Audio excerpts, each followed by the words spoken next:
This channel does not promote any violent, harmful, or illegal activities. All content provided by this channel is meant for an educational purpose only. MDH chana masala এখন ছোলা হোক বা বরবটি দানা, সাদা চানা হোক বা কালো, সব রান্নাই হবে অসাধারণ। এই মুহূর্তে যে খবর দিকে আমাদের নজর রাখতেই হচ্ছে ইউনূসকে ক্ষমতা থেকে উৎখাতের ডাক শেখ হাসিনার। ইউনূসের নেতৃত্বে অন্তর্বর্তী সরকারের কুকীর্তি ফাঁস করতে দলীয় কর্মীদের নির্দেশ বাংলাদেশের প্রাক্তন প্রধানমন্ত্রীর। অডিও বার্তা দিয়েছেন। অডিও বার্তা আওয়ামী লীগের কর্মীদের তিনি বলেছেন যে বাংলাদেশের মানুষ খুব কষ্টে আছেন, তাদের পাশে দাঁড়িয়ে আন্দোলনে নামার ডাক সে দেশের প্রাক্তন প্রধানমন্ত্রীর। মিটিং মিছিল করে কুকীর্তি ফাঁসের নির্দেশ শেখ হাসিনার। আর তার হুঙ্কার, প্রতিটি অপমান অপবাদের হিসাব নেওয়া হবে। তিনি বলেছেন উপরওয়ালা তাকে বাঁচিয়ে রেখেছে বাংলাদেশের জন্য কিছু করতে। একই সঙ্গে তার অভিযোগ ইউনূস বাংলাদেশের টাকা পাচার করেছেন। ইউনূস, তার ভাইয়ের ছেলে এবং তার মেয়ের সব সম্পদের হিসাব বের করা হচ্ছে। একই সঙ্গে হাসিনার দাবি বাংলাদেশের উপদেষ্টাদের সকলেই প্রায় বিদেশি নাগরিক, তাদের সব হিসেব বের করা হচ্ছে।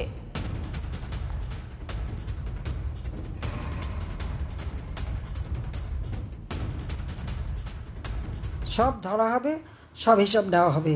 ইউনূসের ভাই ব্রাদার, ভাই বেটা, ভাইজি যারা আছে, তার মেয়ে, 2 মেয়ে, সবগুলির হিসাব আমি নিয়ে ছাড়বো। এবং আল্লাহ আমাকে বাঁচিয়ে রেখেছে নিশ্চয়ই বাংলাদেশের জন্য কোনো ভালো কাজ করার জন্য। কাজে আমি এখনও সময় আছে এগুলির ক্ষমতার থেকে বিদায় দিয়ে দেশটাকে রক্ষা করতে হবে। তার জন্য আন্দোলন সংগ্রাম চালিয়ে যেতে হবে।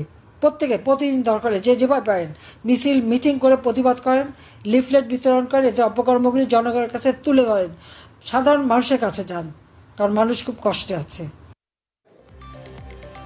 আমরা শোনাচ্ছিলাম আপনাদের শেখ হাসিনার অডিও বার্তা, কিন্তু এই মুহূর্তে তাঁর অডিও বার্তায় তিনি একটা উন্নততর বাংলাদেশের কথা বলছেন, সেখানকার মানুষের কথা বলছেন, কিন্তু এই মুহূর্তে সেখানকার মানুষ, সাধারণ কর্মচারী যারা, তারা অবরোধ করেছেন, তারা ধর্মঘট করছেন, তারা বিক্ষোভ প্রদর্শন করছেন। তারা বলছেন জোর করে তাদেরকে নাকি অবসর গ্রহণে বাধ্য করা হচ্ছে পদ্মাপাড়ে। তাই খেলা ঘোরার একটা ইঙ্গিত কিন্তু এই ছবি আরও একবার সামনে নিয়ে আসছে।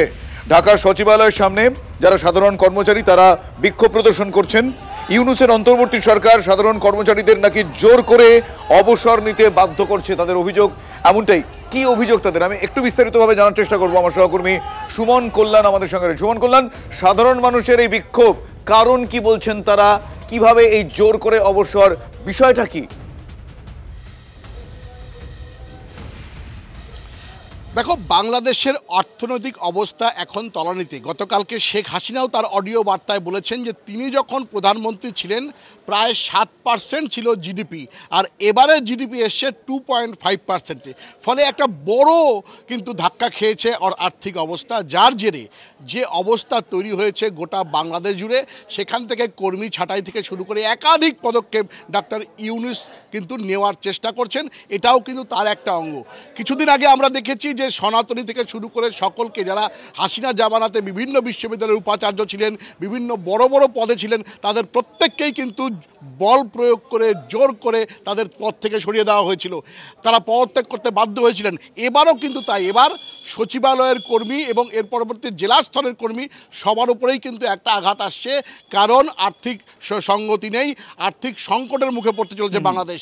পাশাপাশি আরও একটা বিষয় রয়েছে, প্রত্যেককেই মনে করছেন যে এরা আওয়ামী লীগের লোক, শেখ হাসিনার লোক, তাদেরকে সরিয়ে দিতে হবে। ফলে একটা অপ্রস্তুত অবস্থা এই মুহূর্তে তৈরি হয়েছে। এই অপ্রস্তুত অবস্থান এখানে এই মুহূর্তে যে পরিস্থিতির কথা তুমি তুলে ধরলে, আমার সঙ্গে এই মুহূর্তে শাহিদুল হাসান খোকন, সাংবাদিক, বাংলাদেশ থেকে রয়েছেন। শাহিদুল বাবু, আপনার কাছ থেকে আমি জানতে চাইবো যে এই মুহূর্তে এই যে একটা সংকটের বাতাবরণ তৈরি করে জোর করে নাকি তাদেরকে দিয়ে অবসর গ্রহণের চেষ্টা, যে কারণে তারা বিক্ষোভ দেখাচ্ছেন, বিষয়টা কি, আপনার কানে কি এসেছে? ধন্যবাদ। বাংলাদেশের এই মুহূর্তে যে অন্তর্বর্তীকালীন সরকার রয়েছে, এই সরকারটি মূলত তাদের বাংলাদেশের রাষ্ট্র ক্ষমতায় তারা আসীন হবার পর থেকেই আওয়ামী লীগ, বিগত যে রাজনৈতিক দলটি বাংলাদেশের রাষ্ট্র ক্ষমতায় ছিল বিগত দিনে, সেই আওয়ামী লীগের অনুসারী বা আওয়ামী লীগের যারা কর্মী সমর্থক ছিল সরকারি চাকুরিতে, তাদেরকে সেখান থেকে অব্যাহতি দেওয়া শুরু করে। বিশেষ করে উচ্চ পর্যায়ের যারা সচিব বা সরকারের ঊর্ধ্বতন কর্মকর্তা যারা ছিলেন, তাদেরকে প্রথম ধাপেই তাদের একটা বড় সংখ্যক লোককে সরিয়ে দেওয়া হয়। এরপর আমাদের যেটা আইন শৃঙ্খলা রক্ষাকারী বাহিনী, বাংলাদেশ পুলিশ তাদেরকে একটি বড় অংশকে, অফিসার্স লেভেলে একটি বড় অংশকে তারা সরিয়ে দেয়। ঠিক একই ঘটনা ঘটে বাংলাদেশ সেনাবাহিনীর বেলায়, কিন্তু নিচুর স্তরে এই ঘটনাটি শুরু করেছে তারা এই কয়েকদিন হলো।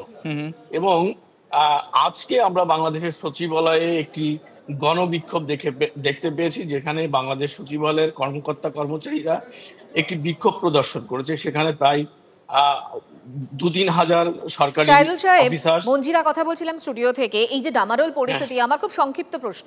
এক হচ্ছে ভোটের কথা বলা হচ্ছে ডিসেম্বরের মধ্যে করতেই হবে, আপনার কি মনে হয় কবে হতে পারে, এবং ইউনূসের ভবিষ্যৎ? দেখুন, ডক্টর মোহাম্মদ ইউনূস কিন্তু নির্বাচন দেওয়ার জন্য কখনোই তার মত প্রকাশ করছেন না। তিনি বারবার নির্বাচনকে বিলম্বিত করার চেষ্টা করছেন। 2 দিন আগে সেনাপ্রধানের বক্তব্যে যখন কড়াভাবে বলা হয়েছে সেনাবাহিনী নির্বাচন জানুয়ারির মধ্যেই দেখতে চায় এবং জানুয়ারির পর সেনাবাহিনীর মাঠে থাকবে না, তিনি কিন্তু তার প্রতিক্রিয়ায় কিন্তু ডক্টর ইউনূস পদত্যাগের একটি ঘোষণা দিয়েছিলেন বা প্রস্তুতি নিয়েছিলেন, এবং সেই বিষয়টি এখন বাংলাদেশে আলোচনা হচ্ছে। এখন আমার কাছে যে বিষয়টি মনে হয়, আপনার যে প্রশ্ন, সেই প্রশ্নের উত্তর হচ্ছে যে ডক্টর মোহাম্মদ ইউনূস যদি ক্ষমতায় থেকে যেতে চান, যে তিনি নির্বাচন দেবেন না, তাহলে বাংলাদেশে একটা অন্য কিছু ঘটতে চলেছে। আর যদি উনি ডিসেম্বরের মধ্যে নির্বাচন দিতে রাজি হন, তাহলে হয়তো বাংলাদেশের পরিস্থিতি কিছুটা শান্ত হতে পারে। আপনি প্লিজ আমাদের সঙ্গে থাকুন। 2024-এর জুলাই আন্দোলনকে দ্বিতীয় স্বাধীনতা আন্দোলন বলে স্লোগান উঠেছিল বাংলাদেশে। প্রবল বিদ্রোহের মুখে 5ই আগস্ট দেশ ছেড়ে যেতে হয় তৎকালীন প্রধানমন্ত্রী শেখ হাসিনাকে। পট পরিবর্তনের পদ্মাপারে ফের স্বৈরাচারী শাসককে হটানোর দাবি। তবে এবার স্বৈরাচারী তকমা দেশের প্রধান উপদেষ্টা মোহাম্মদ ইউনূসকে। সোশ্যাল সাইট ছেয়ে গেছে রিমুভ ডিকটেটর স্লোগান পোস্টারে। ঠিক এই মুহূর্তে দাঁড়িয়ে সোশ্যাল মিডিয়ায় কি ছবিটা আমরা দেখতে পাচ্ছি বোঝার চেষ্টা করব, জানার চেষ্টা করব। শান্ত ভট্টাচার্য আমাদের সঙ্গে রয়েছেন, আমাদের প্রতিনিধি শান্ত। দেখো, যে পরিস্থিতি গত কয়েকদিন ধরে বাংলাদেশে তৈরি হয়েছে, তাতে কোথাও না কোথাও বিএনপি সহ একাধিক দল এবং বাংলাদেশের মানুষ সাধারণত প্রশ্ন তুলেছে ইউনূস প্রশাসনের ক্ষমতা এবং ইউনূস প্রশাসনের ভূমিকা নিয়ে। এই অবস্থায় দাঁড়িয়ে যখন আমরা গত বছর জুলাই মাসে বাংলাদেশের মানুষ দাবি করেছিল তাদের একটা স্বাধীনতার আন্দোলন, সেই হিসাবে তারা শেখ হাসিনাকে পদ থেকে নামিয়ে দিয়েছিলেন, সরকার বদল ঘটিয়েছিলেন। কিন্তু মোহাম্মদ ইউনূসকে আনার পর দেখা যাচ্ছে পরিস্থিতি আরো খারাপ হয়েছে, এবং শুধু খারাপ হয়নি, সাধারণ মানুষের দাবি যে একের পর এক সিদ্ধান্তে বাংলাদেশের মানুষকে ভুগতে হচ্ছে। এই অবস্থায় বিভিন্ন সোশ্যাল সমাজ মাধ্যমে বিভিন্ন জায়গায় মোহাম্মদ ইউনূসকে স্বৈরাচারী শাসক বলে কটাক্ষ করা হচ্ছে, তাকে পদ থেকে সরে যাওয়ার জন্য রীতিমতো হুমকি দেওয়া হচ্ছে, এবং হুমকি শুধু নয়, তাকে দাবি তোলা হচ্ছে যে মোহাম্মদ ইউনূস যদি থাকে তাহলে বাংলাদেশ প্রশাসনে বাংলাদেশের পরিস্থিতি আরো অবনতি হবে। তাই সেই কারণে সমাজ মাধ্যম সহ বিভিন্ন পরিবর্তন ওপার বাংলায় নজর থাকবে আমাদের। শান্ত, ধন্যবাদ। অন্যদিকে এই মুহূর্তে যা পরিস্থিতি, তাতে প্রবল চাপে অনেকটাই কোণঠাসা ইউনূস, একথার বলার অপেক্ষা রাখে না। মরিয়া হয়ে এবার একটা তিনি মার্চ ফর ইউনূসের আয়োজন করেছেন বলে এমনটাও কিন্তু সেখানে হাওয়া থেকে এমন খবরও পাওয়া যাচ্ছে। তার কারণ মার্চ ফর ইউনূসের ডাক, এই ইউনূসকে প্রধান হিসেবে বসিয়ে 5 বছরের জন্য জাতীয় সরকার তৈরির ডাক উঠেছে বাংলাদেশে। যেটা জানা যাচ্ছে, আজ ঢাকার শাহবাগ থেকে মিছিলের ডাক। যদিও কোনো সংগঠনের ব্যানারে মিছিল না ডাকা হলেও এর পেছনে বৈষম্য বিরোধী ছাত্ররা রয়েছে বলে কানাঘুষো শোনা যাচ্ছে। আমার সহকর্মী তন্ময় প্রামাণিক এই মুহূর্তে আমার সঙ্গে রয়েছেন নিউজ ডেস্কে। তন্ময়, জানতে চাইবো যে মরিয়া চালের এই যে আরও একটা নতুন মার্চ ফর ইউনূস, যাদেরকে তিনি খাড়া করে এই মুহূর্তে সেখানে দাঁড় করিয়ে আগামী 5 বছরের জন্য এই বার্তা দেওয়ার চেষ্টা করছেন, সেই বার্তা দেওয়ার আবহ কি আদৌ আছে? দেখো, একেবারেই যারা বলা চলে যে খিড়কির দরজা দিয়ে এইভাবে চেয়ারে বসা যারা, তাদের বিরুদ্ধে অভিযোগ উঠছে যে তারা ক্ষমতায় থেকে যেতে চাইছেন, চেয়ার ছাড়তে চাইছেন না, যে কারণে সেনাবাহিনীর সঙ্গে দ্বন্দ্ব লেগে গিয়েছে এই তদারকি সরকারি ইউনূসের। আজকে দুপুর 12:30টায় তদারকি সরকারের যারা সদস্য ছিলেন তারা বৈঠকে বসেছিলেন। খুব অদ্ভুতভাবে আজকে সন্ধ্যেই পরপর 2টো বৈঠক আছে বিএনপির সঙ্গে এবং জামাতের সঙ্গে। তার আগে বিকেল 3টেই, অর্থাৎ এখনই সেই সময় হয়ে গিয়েছে, ঢাকাতে বড় সড়ো একটি মার্চ ফর ইউনূস, এই লং মার্চ ফর ইউনূস নাম দেওয়া হয়েছে। সেখানে কারা এটা উদ্যোগ নিচ্ছে সেটা জানা যাচ্ছে না। বলা হচ্ছে ইউনূসকে রেখে দেওয়ার জন্য, তদারকি সরকারকে রেখে দেওয়ার জন্য সেখানে একটা বড় লং মার্চ করবেন, এবং জমায়েতও শুরু হয়ে গিয়েছে। মনে করা হচ্ছে পিছনে জামাত আছে, মনে করা হচ্ছে পিছনে এই যে বৈষম্য বিরোধী সমন্বয়ক যে কমিটি ছিল তার একটা বড় অংশ রয়েছে, কারণ তাদের মধ্যে এখন বিভাজন ঘটে গিয়েছে। 3 নম্বর একটা বিষয় যে এখানে যারা জাতীয় পার্টি বলে নতুন একটি দল গঠন করেছেন তারাও এটার পিছনে আছেন, তারাও চাইছেন আপাতত ইউনূসকে রেখে দিয়ে তাদের স্বার্থসিদ্ধি করা। সব মিলিয়ে বলা চলে গণতন্ত্র প্রতিষ্ঠার লড়াই একদিকে, অন্যদিকে ইউনূসকে রেখে দেওয়ার জন্য একটা পাল্টা লড়াই কিন্তু এই অত্যন্ত গুরুত্বপূর্ণ বিষয় সহকর্মী তন্ময় প্রামাণিক বলেন। একদিকে গণতন্ত্র প্রতিষ্ঠার লড়াই, অন্যদিকে ইউনূসকে রেখে দেওয়ার জন্য পাল্টা লড়াই। এই লড়াইয়ের ভবিষ্যৎ কি সেটা সময় বলবে। আপাতত আমাদের নজর অবশ্যই থাকবে এই মার্চ ফর ইউনূসে কারা কারা অংশগ্রহণ করছেন, কারা কারা থাকছেন। শুভজিৎ যে কথা বলছিল যে তাহলে এই যে লড়াই চলছে, তাহলে কি বলা যেতে পারে যে আবারও বাংলাদেশে পট পরিবর্তন হতে চলেছে? দেশ চালানো আমার কাজ নয়, আমি জানি না কি করে করতে হয়, মন্তব্য করছেন কে? বাংলাদেশের অন্তর্বর্তী সরকারের প্রধান উপদেষ্টার পদ থেকে ইস্তফার ইচ্ছা প্রকাশ করে একথা বলছেন মোহাম্মদ ইউনূস। আমি 10 বছর দিয়ে কি করবোটা কি? আমি 10 বছর দিয়ে আমি তো বলছি আমি এই কাজের জন্য নই। দেশে আমার দেশ পরিচালনা করা আমার দায়িত্ব না, আমার কাজ না। আমি জানি না এটা কিভাবে করতে হয়, আমি যেটা জানি সেটা করি।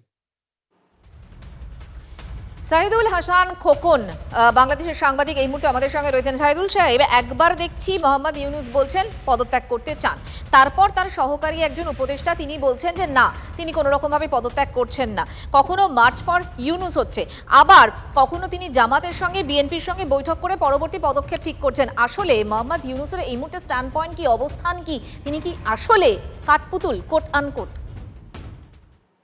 দেখুন, বাংলাদেশের যে ইতিহাস, সেই ইতিহাস মানে ডক্টর ইউনূসের বাংলাদেশের যে ইতিহাস, সেই ইতিহাস দেখলে আমরা জানতে পারি যে উনি কতটা ক্ষমতা লোভী। উনি ওনার গ্রামীণ ব্যাংক 80 বছর বয়স পর্যন্ত উনি এমডি থাকার চেষ্টা করেছেন, এবং উনি রাষ্ট্র ক্ষমতায় আসার পর উনি বারবার বলেছেন আমি ক্ষমতার লোভী না। আবার উনি বলছেন যে নির্বাচন তখনই হবে যখন দেশের সংস্কার হবে। কিন্তু বাংলাদেশের প্রধান দুটি রাজনৈতিক দল আওয়ামী লীগ এবং বিএনপি, যাদের সবচেয়ে বেশি সমর্থন রয়েছে, তাদের ধারের কাছে অন্য কোনো রাজনৈতিক দল নেই। তো সেই দলগুলো কিন্তু দ্রুত সময়ে নির্বাচনের দাবি জানিয়েছে। বিএনপি এর দাবিতে আন্দোলনের পর্যন্ত হুমকি দিয়েছে, যদিও এই সময় আওয়ামী লীগের রাজনীতি প্রকাশ্যে বাংলাদেশে নেই। কিন্তু ডক্টর ইউনূস যে রাজনৈতিক দলগুলোকে নিয়ে ক্ষমতায় থাকতে চাইছে, তাদের অন্যতম হচ্ছে জামাতি ইসলাম। যে জামাতি ইসলাম বাংলাদেশের মুক্তিযুদ্ধের বিরোধিতা করেছিল, যারা বাংলাদেশের রাজনীতিতে নিষিদ্ধ হয়েছে বারবার, এবং তাদের সঙ্গে যোগ দিয়েছে আরো কিছু ইসলামিক রাজনৈতিক দল, এবং সদ্য ঘোষিত যে রাজনৈতিক দল জাতীয় নাগরিক পার্টি, এরা হচ্ছে ডক্টর ইউনূসকে সাপোর্ট দিচ্ছে। কিন্তু এদের সংখ্যা সব মিলিয়ে বাংলাদেশে 10 থেকে 15% হবে। তো বাকি জনগোষ্ঠী চাইছে নির্বাচন হোক, কিন্তু ডক্টর ইউনূস চাইছেন নির্বাচন এই মুহূর্তে নয়। কারণ এই জামাত এবং এই যে হেফাজত বা অন্যান্য ইসলামিক রাজনৈতিক দলগুলো, তারা বাংলাদেশে কখনো রাষ্ট্র ক্ষমতায় আসতে পারবে না। তার মানে মূল স্রোতের যে রাজনৈতিক দলগুলো, তাদের প্রত্যাবর্তন আমরা কি দেখতে পাবো বাংলাদেশের মাটিতে? মানে উনি যদি ডিসেম্বরের মধ্যে নির্বাচন দেবার না ঘোষণা দেন, তাহলে প্রকট একটি আন্দোলন সামনে এসছে। এবং একটু আগে আপনি যে আলোচনা করলেন যে বাংলাদেশের ক্ষমতার যে পট পরিবর্তন, সেটি কিন্তু হতে চলেছে এবং হতে বাধ্য হবে। আপনি প্লিজ আমাদের সঙ্গে থাকুন। অন্যদিকে সেনা প্রধান এবং উপদেষ্টার এই সংঘাতের মুহূর্তে একটা ছবি বাংলাদেশে ভাবাচ্ছে, সেটা হচ্ছে সাঁজোয়া গাড়ি। বাংলাদেশের রাস্তায় সাঁজোয়া গাড়ি দেখতে পাওয়া গিয়েছে। এক্ষেত্রে প্রশ্ন উঠছে, তাহলে কি বড়সড় কোনো পট পরিবর্তন শুধুই সময়ের অপেক্ষা? নিরাপত্তার চাদরে ঢাকার রাজপথ মুড়ে ফেলা হয়েছে, সেই ছবিও আপনাদের আমরা দেখাচ্ছি এক্সক্লুসিভ। এই মুহূর্তে সেনার সাঁজোয়া গাড়ির টহল আপনারা দেখছেন। সরকারি, আধা সরকারি, গুরুত্বপূর্ণ সমস্ত প্রতিষ্ঠান ঢাকার রাস্তায়। বাংলাদেশ সেনার বিশেষ স্কোয়াড ফোর্স দেখতে পাওয়া যাচ্ছে। আমার সহকর্মী প্রসেনজিতের কাছে আরও বেশ কিছু আপডেট রয়েছে। প্রসেনজিৎ, দেখো, এই মুহূর্তে ঢাকায় পদ্মাপাড়ের আকাশে অনিশ্চয়তার মেঘ। ইউনূস থাকবেন নাকি ইউনূস চলে যাবেন? কি কোন পথে বাংলাদেশের স্থায়ী নির্বাচিত সরকার? এই প্রশ্নের মাঝেই কিন্তু একই সঙ্গে আমরা দেখছি বাংলাদেশে ইউনূসের সঙ্গে সেনাবাহিনীর সংঘাত হচ্ছে। সংঘাত কীরকম? ইউনূস চাইছেন কোনো এক পক্ষ তারা ক্ষমতায় থাকুন, সেনাবাহিনীর অন্য পক্ষ ক্ষমতায় রয়েছেন, এবং সেই সেনাবাহিনীর প্রধান ওয়াকারুজ্জামান তিনি চিঠি দিয়ে ইউনূসকে বলছেন দেশের নিরাপত্তার প্রশ্নে রাখাইন করিডোরের মতো এই ধরনের গুরুত্বপূর্ণ সিদ্ধান্তের ক্ষেত্রে সেনাকে জানাতে হবে। একই সঙ্গে সেনাবাহিনী জানিয়ে দিচ্ছে আপনি দ্রুত নির্বাচন করুন, ডিসেম্বরের মধ্যে নির্বাচন করুন, এবং এই নির্বাচনের ক্ষেত্রে নির্বাচনী সংস্কার আপনার কাজ নয়, স্থায়ী সরকার আসুক, তারা নির্বাচন করুন। এই আবহেই কিন্তু আমরা দেখছি এই যে টানাপোড়েন বাংলাদেশ জুড়ে শুরু হয়েছে একটা অনিশ্চয়তার মেঘ। সেই জায়গায় দাঁড়িয়ে আজ সকাল থেকে কিন্তু ঢাকার বিভিন্ন এলাকায় সেনাবাহিনীর সাঁজোয়া গাড়ি টহল দিচ্ছে, এবং বিভিন্ন এলাকায় যে ঢাকার গুরুত্বপূর্ণ ইমারত এবং ভবনগুলো আছে সেই সমস্ত জায়গাগুলো কিন্তু সেনাকর্মীরা চলে গিয়েছেন, এবং ভারী বুটের শব্দে গোটা ঢাকা জুড়ে চলছে। ফলে ঠিক কোন দিকে বাংলাদেশ এগোচ্ছে, কোন পথে পট পরিবর্তন, পট পরিবর্তনের পর কারা ক্ষমতা নেবেন? ইউনূস থেকে যাবেন নাকি একদমই তাই, একদমই পথে বুটের আওয়াজ, সেই পথকেই কিন্তু অনেকাংশেই প্রকট করছে। আপাতত তোমায় ধন্যবাদ প্রসেনজিৎ। ইউনূসের এই পদত্যাগ সম্ভাবনার মধ্যেই আজ প্রধান উপদেষ্টার সঙ্গে সন্ধ্যায় বিএনপি এবং জামাত নেতাদের আলাদা আলাদা সাক্ষাৎ রয়েছে। সন্ধ্যে 7:30টায় ইউনূসের সঙ্গে বৈঠক বিএনপি নেতাদের, এরপর 8টায় জামাত নেতাদের সঙ্গে কথা বলবেন তিনি। ইতিমধ্যেই অন্তর্বর্তী সরকারের প্রধান উপদেষ্টার পদ ছাড়ার ইচ্ছা প্রকাশ ইউনূসের। অন্তর্বর্তী সরকারের উপদেষ্টা পরিষদের বৈঠকেই পদত্যাগের ইচ্ছে প্রকাশ করেছেন তিনি। সূত্রের খবর, প্রধান উপদেষ্টার সভাপতিত্বে জাতীয় অর্থনৈতিক পরিষদের বৈঠক হওয়ার কথা রয়েছে। ওই সভা শেষে উপদেষ্টা পরিষদের সদস্যরা বর্তমান পরিস্থিতি নিয়ে আরও একটা বৈঠক করবেন। আর এই পদত্যাগ জল্পনার মধ্যেই ইউনূসের সঙ্গে বিএনপি জামাত নেতাদের সাক্ষাৎ, পদ্মাপাড়ে অস্থির পরিস্থিতির মধ্যেই যা অত্যন্ত তাৎপর্যপূর্ণ, সেনা শাসন বা দ্রুত ভোট। পদে থাকার ক্ষেত্রে দুটোই কাটা হতে পারে, তা বিলক্ষণ জানেন অন্তর্বর্তী সরকারের প্রধান উপদেষ্টা। তাই কৌশলে ভোট পিছনোর সঙ্গে মার্চ ফর ইউনূস কর্মসূচিতে পাল্টা প্রচার। টালমাটাল পরিস্থিতিতে সেনাপ্রধানের সঙ্গে দূরত্ব বাড়ছে বিএনপি এবং ইউনূসের। সেনাপ্রধান ওয়াকার জামাতের অস্ত্র উদ্ধার সহ কয়েকটি পদক্ষেপে পরোক্ষে আওয়ামী লীগকে সুবিধা করে দিচ্ছে বলে মনে করছে এই দুই শিবির।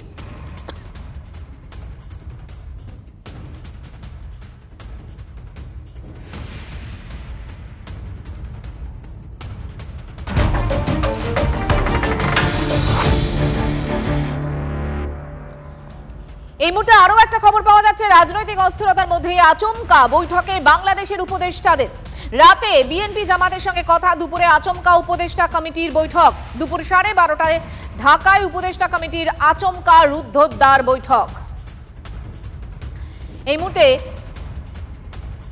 শাহিদুল আমাদের সঙ্গে রয়েছেন। শাহিদুল সাহেব, এবার আমার যেটা আপনার কাছে প্রশ্ন, এই যে এই মুহূর্তে দাঁড়িয়ে বেশ একটা ডামাডোল, বেশ একটা টালমাটাল সিচুয়েশন এবং ইউনূসের ভবিষ্যৎ নিয়ে অনেকগুলো প্রশ্ন, ঠিক এরকম একটা সময় একের পর এক বৈঠক, বিএনপি জামাতের সঙ্গে বৈঠক করবেন ইউনূস, আবার এই মুহূর্তে শোনা যাচ্ছে যে উপদেষ্টাদের একটা রুদ্ধদ্বার বৈঠক হচ্ছে।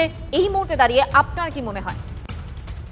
দেখুন, বাংলাদেশের সেনাপ্রধান ওয়াকারুজ্জামান যে বক্তব্য রেখেছেন, তিনি একদম পুরোপুরি জানিয়ে দিয়েছেন যে বাংলাদেশের যে অন্তর্বর্তীকালীন সরকার, তারা যে দায়িত্বগুলো নিয়ে কাজ করছে সেই অধিকার তাদের নেই, এর সঙ্গে বাংলাদেশ সেনাবাহিনী থাকবে না। এবং উনি স্পষ্ট করে বলেছেন যে বাংলাদেশ সেনাবাহিনী চায় দ্রুততম সময়ে ইলেকশন। কিন্তু ডক্টর ইউনূসের যে অন্তর্বর্তীকালীন সরকার, যারা তাকে ক্ষমতায় বসিয়েছে, যে ছাত্ররা, বিপ্লবী ছাত্রদের কথা বলা হয়, এই ছাত্রগুলোরা তারা চাইছে যে আসলে বাংলাদেশে তারা নির্বাচন করে ক্ষমতায় আসতে পারবে না, যে কারণে তারা এই ইউনূসকে ক্ষমতায় রেখে ক্ষমতার স্বাদ ভোগ করতে চায় এবং তারা রাজনৈতিক দলগুলোকে সুসংগঠিত করতে চায়। জামাতের অবস্থা একই। জামাতে বাংলাদেশের 5% মানুষও জামাতকে সমর্থন করে না। তারা ঠিকই ইউনূসের ঘাড়ে ভর করে চাইছে যে তাদের শক্তি বাড়াতে, বাংলাদেশে তারা ক্ষমতার স্বাদ গ্রহণ করতে। ঠিক অন্যান্য ছোট যে ইসলামিক রাজনৈতিক দলগুলো আছে, তাদের একই উদ্দেশ্য। শাহিদুল সাহেব, তাহলে তো দেখতে গিয়ে দেখা যায় যে ইউনূসের পেছনে যদি বিএনপি এবং জামাতরা রয়েছে আর অন্যদিকে ওয়াকারের পেছনে রয়েছে হচ্ছে আওয়ামী লীগ, জিতবে কে? দেখুন, আওয়ামী লীগ ওয়াকারের পিছনে রয়েছে, শুধু তাই নয়, বাংলাদেশের সাধারণ মানুষও এই মুহূর্তে ইউনূসের পদত্যাগ চায়। কারণ ইউনূস সরকার যা করছে সেটি গণমানুষের জন্য খুব খারাপ পরিস্থিতি তৈরি করেছে। বাংলাদেশে 2024-এর 5 আগস্টের পর প্রায় 1.5 লাখ মানুষ বেকার হয়ে গেছে। মানুষের খাদ্য পরিস্থিতি সংকটের মধ্যে পড়েছে। এখানে প্রতিনিয়ত আর্থিক সংকটে মানুষের আত্মহত্যার খবর পর্যন্ত পাওয়া যাচ্ছে। এবং বাংলাদেশের আইন শৃঙ্খলা পরিস্থিতি, যেটাতে ঘর থেকে মানুষ শান্তিতে বসবাস করবে, সেই পরিস্থিতি কিন্তু বাংলাদেশের মানুষের নেই। মানে ইতিহাসের সর্বশ্রেষ্ঠ ব্যর্থ সরকার ডক্টর ইউনূস, এটা নিয়ে কোনো সন্দেহ নেই। সেই জায়গায় দাঁড়িয়ে এরা বাংলাদেশের ক্ষমতায় টিকে থাকার জন্য কোনো সেকুলার মানুষ, কোনো মুক্তিযুদ্ধের সপক্ষের মানুষ, যারা দেশপ্রেমিক মানুষ, তারাই ডক্টর ইউনূসকে এখন আর সাপোর্ট করছে না। যেহেতু সাপোর্ট করছে না, যারা তাকে সাপোর্ট করছে তারা আসলে খুবই ছোট্ট একটি শক্তি, যেখানে বিএনপিও কিন্তু প্রকাশ্যে, গতকাল বিএনপি 2জন নেতা, আপনিও দেখালেন একটু আগে, যে তারা কিন্তু বলেছে যে ডক্টর ইউনূস ক্ষমতা থেকে চলে গেলে দেশের কিছু হবে না, বিকল্প তৈরি হয়ে যাবে। তার মানে তারাও চায়, উপরে উপরে তারাও চায় যে আসলে ডক্টর মোহাম্মদ ইউনূসের এই ব্যর্থতা নিয়ে এসে চলে যাক। কারণ তাকে আনা হয়েছিল একটি সুষ্ঠু নিরপেক্ষ নির্বাচন দেওয়ার জন্য, কিন্তু সে নির্বাচনের কথা মুখেই আনতে চান না। যখনই নির্বাচনের কথা বলা হয়, উনি নির্বাচন নিয়ে গড়িমসি করেন, কিন্তু অন্যান্য বিষয়গুলোকে উনি সামনে নিয়ে আসেন। এই পরিস্থিতিতে দাঁড়িয়ে ডক্টর মোহাম্মদ ইউনূসকে রাষ্ট্র পরিচালনায় কোনো রকম সুযোগ নেই।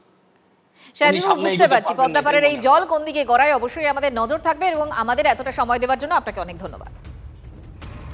ইউনুস দুটো কাণ্ড করেছেন, এক রোহিঙ্গাদের উদ্ধারকর্তা সেজে মায়ানমারের রাখাইন আমেরিকা ঢোকার পথ তৈরি করে দিয়েছেন, আর দুই চট্টগ্রামের একমাত্র বন্দরটা মার্কিনীদের হাতে প্রায় তুলে দিয়েছেন। মাত্র 9 দিনে আগে চট্টগ্রাম বন্দরে গেছিলেন ইউনুস সাহেব, তারপরে এই মশাল হাতে গণ অভ্যুত্থানে নেমে পড়েছেন মানুষ। জাহাজে নাকি মার্কিন সেনার অস্ত্র নেমেছে ওখানে। চট্টগ্রাম বন্দরের টার্মিনালগুলো ঘুরপথে আমেরিকা সংস্থার কাছে বেচার কাজ নাকি একেবারে কমপ্লিট। ব্যাস, যারা দেশ বাঁচাতে জুলাই অভ্যুত্থান করেছিল সেই তারাই আরেকবার দেশ উদ্ধারে নেমে পড়ছে। কিন্তু বরাবরই দুঃখ, এটার পরিবর্তন এত শ্লথ কেন? দুনিয়ার সব যেটা পাল্টে যাচ্ছে, আমাদের এখানে এটা পাল্টায় না কেন? প্রথম দিন থেকেই চেষ্টা করছি এটার দিকে নজর দেওয়া, এটা কিভাবে এটার পরিবর্তন করা যায়। পরিবর্তন দরকার। দিন 10 আগেই চট্টগ্রাম বন্দরে দাঁড়িয়ে বলেছিলেন ইউনুস। কেমন পরিবর্তন বোঝা গেল এক সপ্তাহে। বাংলাদেশের আন্তর্জাতিক বাণিজ্যের 90% চট্টগ্রাম বন্দর দিয়ে হয়। বন্দরের 4টি টার্মিনাল বিদেশি সংস্থার হাতে তুলে দেওয়ার চেষ্টা চলছে। এর মধ্যে রয়েছে নিউ মুরিং কন্টেনার টার্মিনাল, যা বন্দরের 55% বাণিজ্যে যুক্ত। চট্টগ্রামের সবচেয়ে বড় কন্টেনার দেওয়ার কথা হয়েছে ডিপি ওয়ার্ল্ডকে। এছাড়াও সিঙ্গাপুরের পিএসএ ও ডেনমার্কের এপি মুলার মার্সকে বন্দর পরিচালনার ভার দেওয়ার প্রস্তুতি চলছে। বিক্রির প্রথম ধাপ সম্পূর্ণ, আর তাতেই বিদ্রোহের আগুন।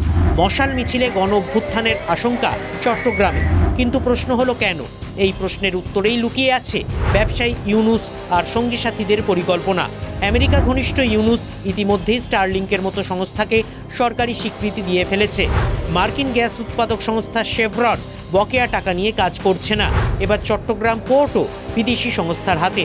অভিযোগ, কোনো না কোনোভাবে সব সংস্থার নেপথ্যেই মার্কিনী সংস্থা। একদিকে পার্বত্য চট্টগ্রামে ক্ষোভ, অন্যদিকে চট্টগ্রামের বন্দর তটে আন্দোলন।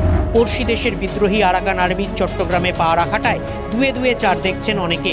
এখানেই আরেক বিপদের নাম রাখাইন, যেখানে আমেরিকার কথায় বিপদ ডেকে এনেছেন ইউনুস। কেন রাখাইন দক্ষিণ এশিয়ার ভৌগোলিক অবস্থানে গুরুত্বের? একটু পিছতেই হবে। রাখাইনের পূর্বে নাম ছিল আরাকান। 1942-এ আরাকান দখল করে নেয় জাপান। 1945-এ ব্রিটিশরা আরাকান দখল করে নেয়। আরাকান প্রথমে মায়ানমারের অংশ ছিল না। 1947-এ দেশভাগের সময় জিন্না আরাকানকে নিতে অস্বীকার করেন। একদা স্বাধীন ও বাংলার অংশ আরাকান বাধ্য হয়ে মায়ানমারের অংশ হয়। কিন্তু জাতিগত ও সংস্কৃতিগত পার্থক্যের কারণে বার্মার সঙ্গে মিশতে পারেননি আরাকানের বাসিন্দারা। একসময় মার্কিন কংগ্রেস প্রতিনিধি বার্ক শানম্যান মার্কিন কংগ্রেসে রাখাইনকে বাংলাদেশে অন্তর্ভুক্ত করার প্রস্তাব রাখেন, কিন্তু শেখ হাসিনা সেই প্রস্তাব উড়িয়ে দেন। কারণ খনিজের থেকে অন্তর্দেশীয় নিরাপত্তাকে অগ্রাধিকার দিয়েছিলেন হাসিনা। কিন্তু ইউনুস, তিনি তো পাক্কা ব্যবসায়ী। কিন্তু চালটা ভুল হয়েছে। আমেরিকার আগেই চীন থাবা বসিয়ে রেখেছে রাখাইনে। রাখাইনে পেট্রোল, কয়লা আর তেলের ভাণ্ডার রয়েছে। সোনা ও রূপোর অস্তিত্ব বিপুল পরিমাণে রয়েছে রাখাইনে। চীন রাখাইনের চকপিউতে গভীর সমুদ্র বন্দর তৈরি করেছে। রাখাইন থেকে চীনের কুনমিং পর্যন্ত গ্যাস ও তেলের 2টি পাইপলাইন তৈরি সম্পূর্ণ। চকপিউকে কেন্দ্র করে মধ্যপ্রাচ্য ও আফ্রিকায় বাজার ধরতে চায় চীন। চকপিউ বন্দরের কারণে চীন বঙ্গোপসাগরে বাধাহীন প্রবেশাধিকার পেতে চায়। আর এখানেই ভারতের নিরাপত্তা ও আত্মরক্ষার স্বার্থ জড়িত। চিকেন নেক ও বঙ্গোপসাগর তট সুরক্ষিত রাখতে বদ্ধপরিকর ভারত। কলকাতা থেকে মায়ানমার কালাদান প্রজেক্ট সেই কারণেই সম্পূর্ণ করতে চায় ভারত। আরে কম দে, কিন্তু খাঁটি দে। MDH কাশ্মীরি লাল লঙ্কার গুঁড়ো। MDH